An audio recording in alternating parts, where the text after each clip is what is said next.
Chapter 1: The Spark in Shadows. Maya Lane, 17, lives in the crumbling Appalachian town of Iron Hollow, where poverty stifles dreams. Her father, a coal miner, works tirelessly. Her mother, bedridden with illness, encourages Maya's secret passion, painting. Using charcoal scraps and old newspapers, Maya sketches landscapes she's never seen: lush forests, bustling cities. One day, her art teacher, Mrs. Green, discovers her talent and urges her to apply for a prestigious art scholarship in New York. Maya hesitates. How can she leave her family? Chapter 2: The Call. Mrs. Green hands Maya a brochure for the National Youth Art Fellowship. The grand prize, a full ride to an art institute. Maya's mother whispers, "Go or regret will haunt you." That night, Maya sketches her mother's frail hands, tears staining the paper. She mails her application, her heart pounding like a drum. Chapter 3: The First Storm. 2 weeks later, rejection arrives. Maya crumples the letter, but Mrs. Green intercepts it. It's a waitlist notification, not rejection. "They want a portfolio," she insists. Maya works feverishly, turning their rusty garage into a studio. Her father, though skeptical, brings her a stolen desk lamp from the mine. "Make it count," he grunts. Chapter 4: The Mentor's Gift. Mrs. Green connects Maya with reclusive local artist Elias Carter, a former prodigy whose career was destroyed by alcoholism. Elias critiques Maya's work harshly. "Your technique is raw, but your soul burns." He teaches her to blend shadows and light, whispering, "Art isn't escape, it's truth." Chapter 5: The Leap. Maya's revised portfolio earns her a finalist spot. The catch: she must attend a live competition in New York. Her mother pawns her wedding ring for bus fare. On the ride, Maya sketches strangers: a widow clutching roses, a boy with a broken guitar, each face a story. Chapter 6: Concrete Jungle. New York overwhelms Maya. Skyscrapers blot out the sky. The Art Institute's marble halls intimidate her. Competitors smirk at her thrift store clothes.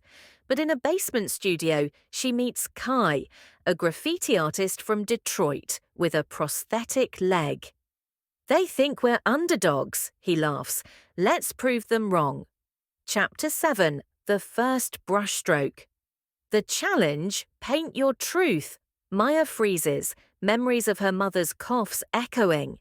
Kai slaps a neon pink streak on her canvas. "Start somewhere." She does, a swirl of coal dust greys and hospital whites. The judges call it unpolished but haunting. Chapter 8: The Crack. Maya advances to the top 10 but collapses from exhaustion. Kai finds her sketching in a stairwell. "You're not alone," he says, sharing his own story. His art began after his accident, a rebellion against pity. They vow to finish the competition together. Chapter 9: The Midnight Pact. Elias calls Maya, drunk and remorseful. "I wasted my talent. Don't waste yours." She stays up all night, painting a mural of Iron Hollow's resilience. Miners' faces in charcoal, wildflowers breaking through cracks. Kai adds a phoenix rising in spray paint gold. Chapter 10: The Breaking Point Final Challenge. Create a masterpiece in 24 hours. Midway, Maya gets a call. Her mother's condition worsened. She nearly quits, but Kai forces her to channel the pain. She paints her mother's hands cradling a glowing orb titled The Keeper of Light. The judges are speechless. Chapter 11: The Crown. Maya wins. Reporters swarm her. "How does a coal town girl beat elite artists?" She answers, "Great art isn't about privilege, it's about grit." She gifts the prize money to her parents, but her mother dies weeks later, holding Maya's first scholarship letter. Chapter 12. The Abyss Grief-Stricken, Maya nearly flunks her first semester. Elias visits, sober for the first time in years. "Your mother's light's in you now," he says. She returns to class, painting a series on loss, each piece a dialogue between darkness and hope. Chapter 13. The Rebellion. Maya clashes with professors who dismiss her folk art style.